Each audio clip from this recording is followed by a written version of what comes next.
I signed up really to get some confidence, get to know myself a little bit better and to explore what I could do, really. I'm a mum of 2, so I wanted to do something different for myself, but also I wanted to get feedback on whether I was actually any good at acting. I chose to do the course because I was looking for some acting training, having been out of practice for a short while. Well, I got pretty much everything I needed. I got feedback on what I was doing. I got to try something different, as in a monologue. I've never done that before. And also got to learn lots of new techniques with regards to acting and reading through a piece. I found the most useful the time with the tutors. Even though it was a video that was being sent to us, each tutor had something different to give. I really connected with Luca. He's working in LA and he had some really great tips for self-tapes. The experience from the beginning has given me, bite-sized, comprehensive, digestible information that I could take away and reflect on my own. And it gave me all the puzzle pieces to put together a performance. Although I'm learning and it was challenging, that's also made it fun as well. So learning, like I said, the emotions, the pauses, all those kind of things in a long monologue piece was really interesting and good fun. Finding a quiet place, that was probably the hardest part, was to try and find a quiet place to rehearse, to not feel that I'm going to be too loud and my neighbours will hear because everyone's home from work. If someone's considering doing the course, I would say definitely go for it. It's easy to follow, there's videos for every module. You can surprise yourself with what you can get away from it. As much as I found working with myself the most challenging, I know that I've gained skills there, which I didn't expect to get. I like the way it's set out. There's no pressure on you to have to do everything by a set date. They give you dates and obviously they can be a bit more flexible, which was nice. Everything's online, so you can do it in your own time. So yeah, I would say just give it a go. If you're looking to learn some new aspects of acting, you're not very familiar with them like myself, then I would say definitely give it a try. What I gained from the course was a fully edited video ready for my show reel. I think the most useful and the most fun for me was actually spending time with Jamie and having the coaching session. It was really nerve-wracking, but it was a really positive experience where we broke the script down into almost sentence by sentence, and Jamie was so encouraging and supportive. If I look at the first video that I made compared to the final video, really take the performance up to the next level. I would say do it, book on, join the Actors Workshop, follow them on Instagram. This is an opportunity to explore yourself, to feel more confident, to do it in your own time as well. That was the best thing about this. It's completely flexible and feel that you've got some structure and something tangible that you're working towards, and you won't regret it.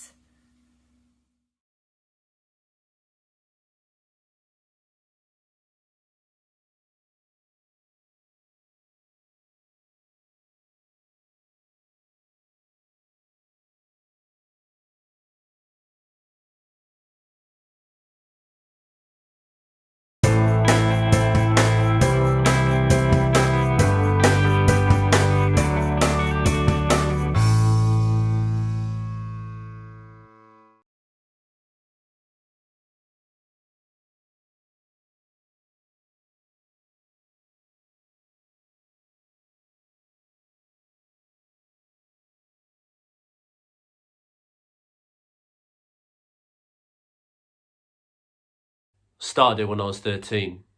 They offer you a lot of cash, proper cash in an envelope like in a film. It's easy money. You get the train to the address, you take the backpack the bloke gives you, get the next train home. You don't open it or put it down though. That's important. Never open or put it down. You drop it off at the boss's address. You have to go and wait whilst he checks you out what he was expecting. Then you fuck off when he tells you to. I only ever had a look in the bag once because there was a brown powder left on the train seat when I picked it up. I'd never seen heroin before. I thought all drugs are white.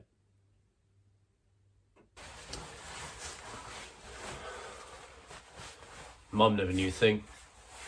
The round trip to Birmingham was as long as a school day, and I was one of those kids on free school meals. Mum couldn't get enough work because she was sad. A lot. I wasn't smart or anything. I wasn't going to be a businessman or whatever. But I could take one backpack from one place to another without pissing anyone off. Even the toughest blokes in this game love their mums. Most of them started out for the same reason. Being a kid, hopping on and off trains isn't as easy as what it turns into though. I was 16 when they first pulled up in a car. I told my mum they were builders picking me up and taking me onto site. We'd have a postcode and a knife each. We'd have to go there. That was the shit I didn't like. Suddenly you're not an innocent kid anymore.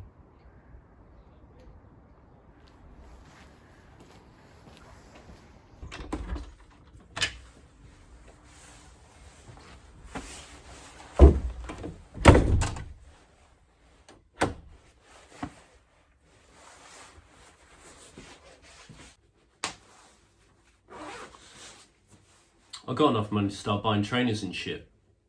I mean, better to spend it than have that sort of cash in the house. It's not like I can open a bank account, you get me? There's a kid 2 doors down who's a mechanic. He has proper nice cars which he does up himself. I mean, his clothes are shit. But his car, it's boss. Reckon I'd have liked to have done that. To protect his money, he puts a car alarm in it. Me? Have a baseball bat next to my front door. I'm not a violent person. Don't want to hurt anyone. My dad was a prick like that. I try not to be like him. Hard to get around it though.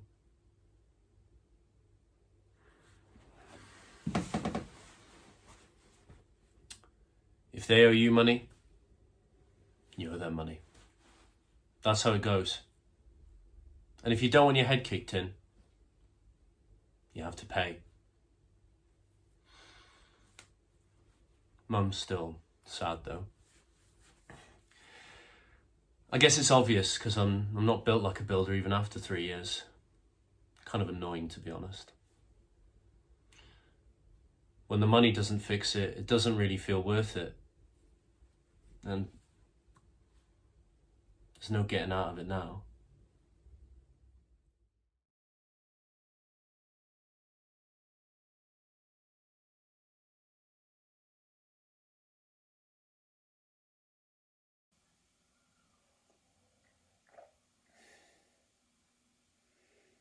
This is my 4th cup of coffee, and it's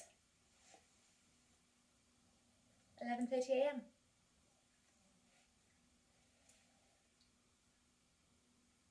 Why are you drinking so much coffee, Amelia? Thanks for asking. I'll tell you why. Because I'm tired. Very, very tired. Not tired from work. My job is a piece of piss, let's be honest. Not tired from Netflix binging until the early hours. Right on cue. There it is. Sick to the back teeth of them upstairs. Don't get me wrong, I expected a bit of noise when I bought a first floor flat. I wasn't naive in thinking they wouldn't stomp about a bit or have the occasional party. But these lots, they take the absolute piss. They don't walk anywhere, they run, and they don't spring elegantly off their toes. They are clearly flat-footed or wearing steel toe-cap boots. Furloughed builders, perhaps. I think builders can still work, actually. Did you drop something up there, guys? Butterfingers? Clumsy? I can understand. I literally hit my elbow off the door this morning, stumbling to make a coffee. But dropping things from 8:30 a.m. to 2 a.m, that's more than clumsy, isn't it? That's just ridiculous. I'm trying to be understanding. We're all stuck inside and we're all doing the best we can. I'm not a nasty person, not a killjoy, but it's the scraping of the kitchen chairs and dining table from one side of the room to the other, then back again. Every day, seemingly incapable of deciding where it looks best. That's what it sounds like. When I say it out loud, I think that's probably ridiculous, but I've got no other explanation. I know what you're thinking. Just head up there, ask them to pick their feet up, handle all heavy objects more carefully, and that everyone knows the best place for the table is as close to the kitchen as it can be. But the thing is, they're gorgeous. I mean, absolutely disgustingly hot. The opposite of each other, but both stunning. The same one always comes to the door and he smiles this irresistible smile and his big eyes sparkle and his mellow voice asks me how I'm doing. I just melt. The other one gives me a little wave from the living room and says, "It's good to see you," and I just splutter out how I thought they might have a parcel for me. They say no, obviously, because I'm lying, and then I head off back downstairs. It's not embarrassing. We all get crushes. It's not weak. I can fancy the pants off them and hate them at the same time. I am an adult and that is allowed.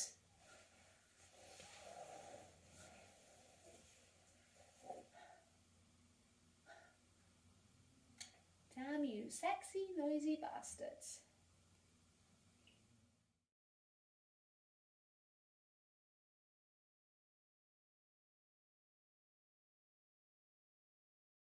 Hello, hello. Hi. Just me sending you a quick video message to say hi and hope you're okay. I'm sorry I missed your call yesterday. Now you're on nights. Cry please. But I hope you've prepped all your meals and stuff and that you aren't crazy busy. I posted out that balm for your hands that we talked about the other day, so fingers crossed that helps. Super proud of you, always. And I can't wait to catch up with you on video call next week. Nothing new here. Ella is doing great. She's doing loads of online courses. She'll catch you up on that. We're getting on much better now though, since you got the whole hoovering isn't a daily necessity rant off her chest. I'll leave it to her to catch you up on that. Still strange, just two sisters here. But we have turned your room into an office, so thanks for that. How's Brett? Let me know. I know he was planning to do more work on the flat, so hopefully he hasn't destroyed it. Feel free to move back if he has. We miss you. Right, so the reason I'm sending this video is because I couldn't wait to tell you. I've spoken to Mum and Nonna's estate has been sorted and we're each getting £30,000. Yes, £30,000. Ella says she's going to spend hers on the entire Venti makeup range and a new car. I've told her to wait till she's over 25 and then she can make better life choices. I know how much this is going to help you, Ari. I know you're probably crying, but you deserve this after 8 months on the front line. You're the bravest 28-year-olds I know. I couldn't have done it. I couldn't do it now. So, if Brett has trashed your flat, now you can afford a new boyfriend. I'll talk to you more about this next week. But I've decided to use some of mine on IVF. It's easier to tell you this over video than it is to text. I don't know how Mum will take it. Ella will buy a flat or travel or something and then it'll just be me. in a 3-bed house, and well, I'm ready. I'm ready to start my family. I'm 38. I'm single. But to me, that's the ideal scenario. Sitting at home for almost a year, just doing bits, it made me sad to think I didn't have a mini me to devote hours to. It's like I did a test run and now I know for a fact that I can spend at least a year at home with a chubby-cheeked cutie, exhausted and sick-stained, but so happy. Nowhere's open yet, of course, so as soon as lockdown lifts, then I'll kickstart everything. It's like it all just fell into place. Imagine having an auntie who's an NHS hero in 2020. How lucky will my little one be? If I have a daughter, then I'll name her after Nonna. With any luck, she'll have my good looks, her auntie Ari's bravery, our mother's stubbornness, and Auntie Ella's average height. Okay, this video's gone on too long now, so I'm going to say bye. I love you, Ari. We're so, so proud. I hope you're proud of me. Take care, Stinky.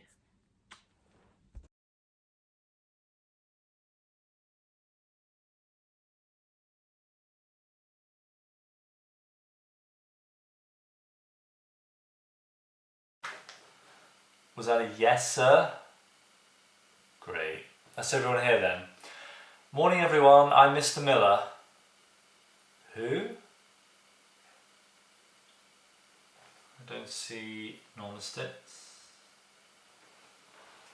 Enormous tits? I don't have enormous tits, do I? Right.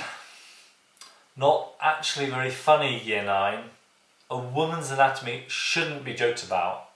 That's anti-feminist actually, which for your generation is shocking. As I was saying, I'm Mr. Miller. I'm covering for Miss Varma, who's off sick today. Settle down, everyone, on mute, please. Mute yourself, Rahim. Mute it, Rahim. All we can hear is your dog whining. Mute. That's your mum, is it right? Apologies, Rahim. My Wi-Fi here is not working so good, so it sounded like a dog. Because it is a dog. And you're a silly little liar. I said you're a silly live wire. Let's begin. Today we're talking about extinction, the origins of life, and the 5 mass extinction events that have shaped all of today's biodiversity. No changing of backgrounds, that's not allowed. Who is that? Right, Paulina, can you remove that background please? Because it's distracting. Come on please, we don't all need to be staring at a farmyard. It's nothing to laugh at, it's natural they do it to each other. It's just biology. You've put my face on it. Of course you have. That's you being reported to the head, Paulina. I'm emailing right now. It's very rude. Okay. Make a note of this in your class, in your books class. 10 to 20% of all species go extinct every million years. But with each of the 5 big extinction events, 50 to 75% of all species become extinct. The first mass extinction event was during the Ordovician period. Yes, David? No, David, no screen sharing. Shit, how do I turn that? I said shift because I'm pressing shift. Where the hell did you get that video, David? Stop screen sharing right now. It's cosplay. I do cosplay, which looks weird out of context. Did you find my Facebook? Jesus Christ. Very funny, David. That's enough now. Thank you. That's me drunk at a friend's wedding, which is not a good thing, so you shouldn't... Okay, David, that really is enough now. That's my private life. That's my nan's wake, David. Have some respect, please. Is that a receipt for my online shopping? How the hell did you... It's not all alcohol. If you scroll down, there's some veg too. Actually, that's enough! Make a note of this in your class, in your books. The sixth extinction is coming. Yeah, that's right, you heard me. And it's happening now. The coronavirus. Yeah, that thing. It's wiping out humanity, and all you little smart asses are soon to be obliterated. You, your stupid parents, and your silly little hacker friends, all dead in a giant ball of fire. So you little bastards can kiss goodbye, because you're all going to be fucked. Morning, head teacher. I hadn't seen that you joined us there.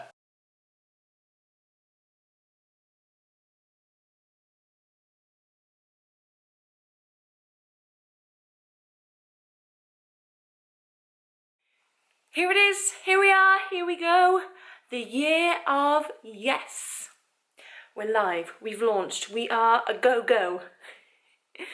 I can see a few people are watching. 45. Oh, 63 now. What? Nervous. Oh, hi, Pip. That's my little sister, for those of you who don't know. She never supports anything I do, so this is so cute. See, Pip, I'm not lame. Hi, I'm Paige. I just turned 30 and loving it so far. I usually work, but I'm furloughed. Fur-oh-noed, for nowhere to go. Oh, I can see a few people are laughing. Loving it. Right, the year of yes. Let me tell you what I'm doing. I'm saying yes to anything and everything for a whole year.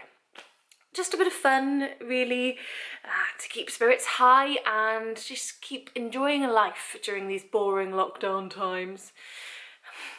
And join in if you'd like. Tag me in your videos at PMMurpho. And I'll see you for the next live. Bye. Love, love, love. Bye. Hi, hello, it's Paige. Just waiting for a few more people to join. We're on 25, not bad.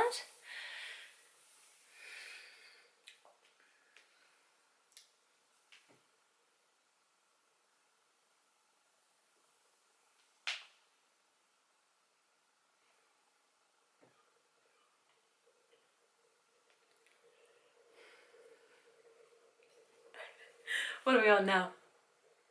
14. Okay, never mind. So yesterday's yes was to Zoom date. Oh, cheeky. A friend of a friend slid into my DMs and asked me for an online drink. And I said yes, yes, yes. I mean, she's stunning, so it was an easy decision. Ooh. I'm quite nervous. She doesn't think I'm too much. Join in for the next live to find out how that goes. Bye! Right, so I did my online date and tonight I'm saying yes to blocking her. Yeah, she was a little too into taxidermy. Let's say boundaries. Yes to healthy boundaries. Onwards, focusing on myself, some me time, probably some exercise or long baths or something. Okay, love, love, love, love. Bye.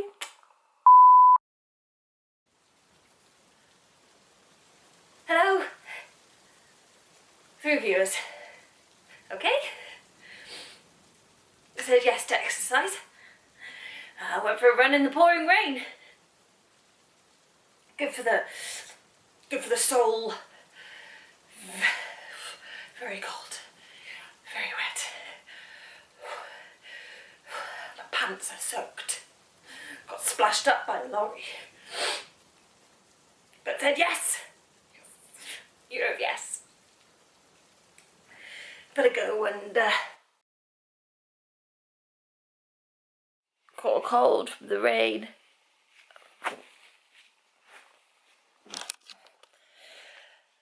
So saying yes to staying in bed all day for a few days. Feeling pretty rough, actually.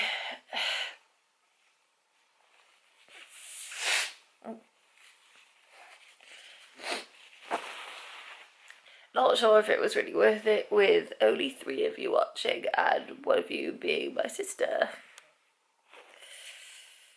Oh, fuck off with the laughing emojis, Pip. I know you're only watching to be cruel to me. Stop sending laughing emojis, you silly little bitch. Hello. No one's watching, but I'll save this to the stories. Today, on the 10th of January, I'm saying yes to stopping the year of yes. It was a stupid fucking idea. Saying yes is shit. There are so many reasons not to say yes to anything and everything. Say no, everyone. That's my advice. Say fucking no.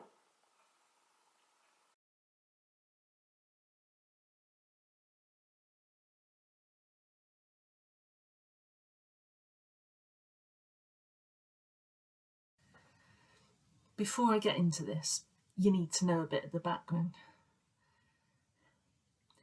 You should know that I married my best friend.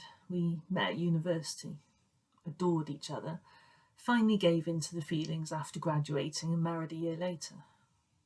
We've been married 20 years. We've owned 3 houses, lived together in 4, countless holidays.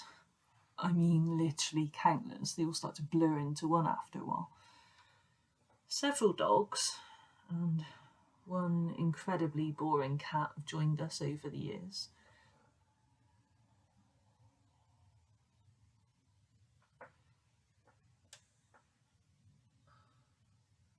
Actually, the dogs could prove to be a bit of a problem now I think about it. It's not easy to adapt to the new versions of the person you love that appear as the years go on. Every 7 years, the cells in the body regenerate. Well, not all of them, but a lot of them. And I'm convinced this produces a seismic shift in a person, myself included. Today was no different, as I turned 42. Cheers to me. I woke up this morning and I could really feel that shift, that new cells feeling. Felt like my eyes were red. Not bloodshot, red. You know that saying, seeing red? That's the sort of red I mean. There were no birthday presents. He said they hadn't arrived in time. There was no breakfast in bed, because he said he'd forgotten to put the breakfast things on the Ocado delivery. And there was no birthday kiss, because he said my breath stank.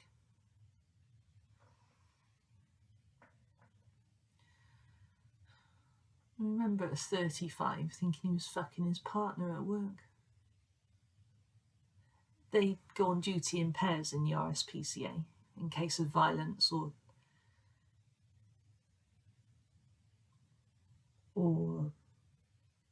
a particularly heavy dog, perhaps. But at 35, you think you've still got time to make things less stale, to reignite, to fall in love again with the new set of cells as they slept on the pillow next to us. But 7 years on, I'm done trying. His phone beeps. says it's work. A swan had wandered into Morrison's and he needed to go. But it's my birthday, I said. Didn't you book the day off? What's the point? He says. You're old and decrepit now. It's not like you're going to want a party. I mean, no one thinks 42 is old. Because it isn't. So much life to go. So, I checked his phone while he showered. There was no swan. Just a text from her saying, meet me for breakfast in bed. Keys under the doormat. Red. What did I tell you? Rejuvenated like a newly lit fire. I won't go into how I did it, that would be crass, but just know that I did it with all the energy of the 18-year-old that used to rave with him on a Wednesday night, buying pints for £1.70 back in 1996. I thought of that first dance as I did it. Then I thought of what a disappointment he turned out to be.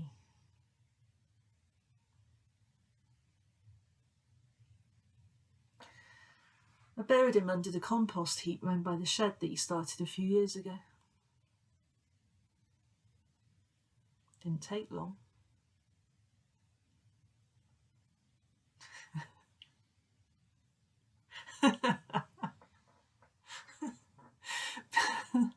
Because guess what?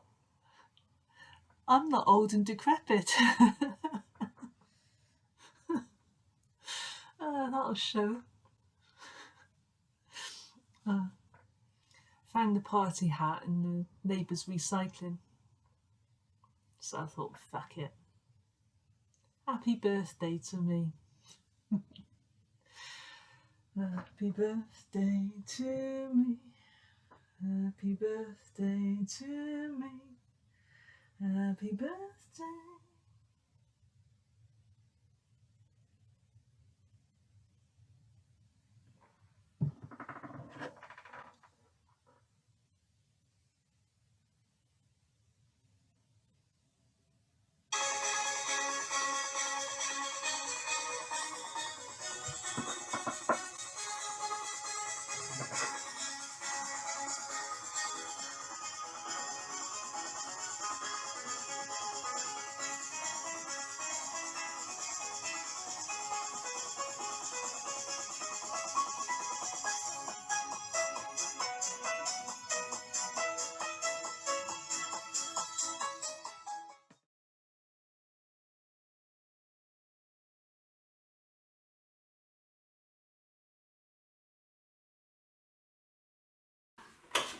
This morning my car battery was dead, so I got the spare out of the boot and started to hook it up when I spotted my neighbour bringing his bins in.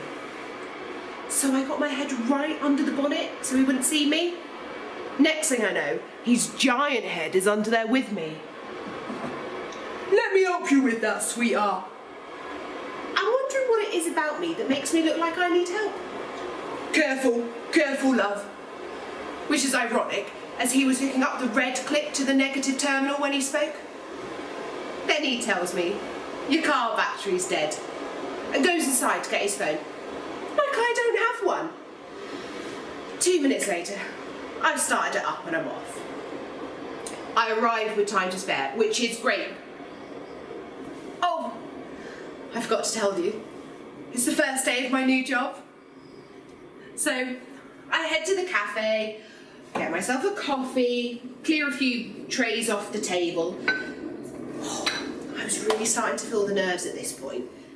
And then I noticed this guy smiling at me. He was warm and genuine, not creepy. And I have this little fantasy in my head about how we become work best mates. You know, a few shared laughs in the lunch queue and a shared cigarette on a stressful Monday morning. He gives me a little wave and the fantasy continues. It's Friday nights down the pub, Saturday morning brunches. He is poached and I have scrambled. He's kind. Oh, and he snorts when he laughs. And I'm the extrovert that keeps him up late. Then the fantasy is over. And he's shouted at me asking if I can clear away his table next. I also needed an ID pass from reception. So, morning, she says. I say good morning and I go to get my driver's licence out of my purse. Who are you here to see? She asks. Well, I'm Rachel Gray. Oh my goodness! I didn't recognise you for a second. I am starting to feel a little bit smug at this point. You're Dr. Roscoe's wife, aren't you? I am absolutely not. What fresh hell is this? You're a woman! A woman! You've fully let the side down, haven't you, Anne? You've single-handedly disappointed the spirit of every fucking suffragette who ever lived. Several male co-workers have come in their cycling gear, dripping sweat and muddy boots everywhere, and she doesn't even blink, let alone ask them if they work here or if they're the delivery guy. When I do get into my office, in comes a young lad in a lab coat. And before I can even say good morning, he tells me interns wear the blue coats. I am raging. But I keep it together. Good morning, I say, absolutely stone-faced, looking him right in the eye. I'm Dr. Graham's, the new laboratory director, and I'll have my coffee black, thanks. Oh, I'm sorry, it's just that I thought... Yes, I know exactly what you thought, and unfortunately for you, you're the fourth person to think it this morning, so fuck off down the cafe and get me my breakfast, because I'm going to need the energy to file these complaints to HR. His face went pale, and he let out a tiny little whimper. Yes, I know it seems mean to pick on the young ones, but, well, if you don't catch it now, he'll be a giant-headed neighbour or an arrogant table wanker before you know it. And the world doesn't need any more of those.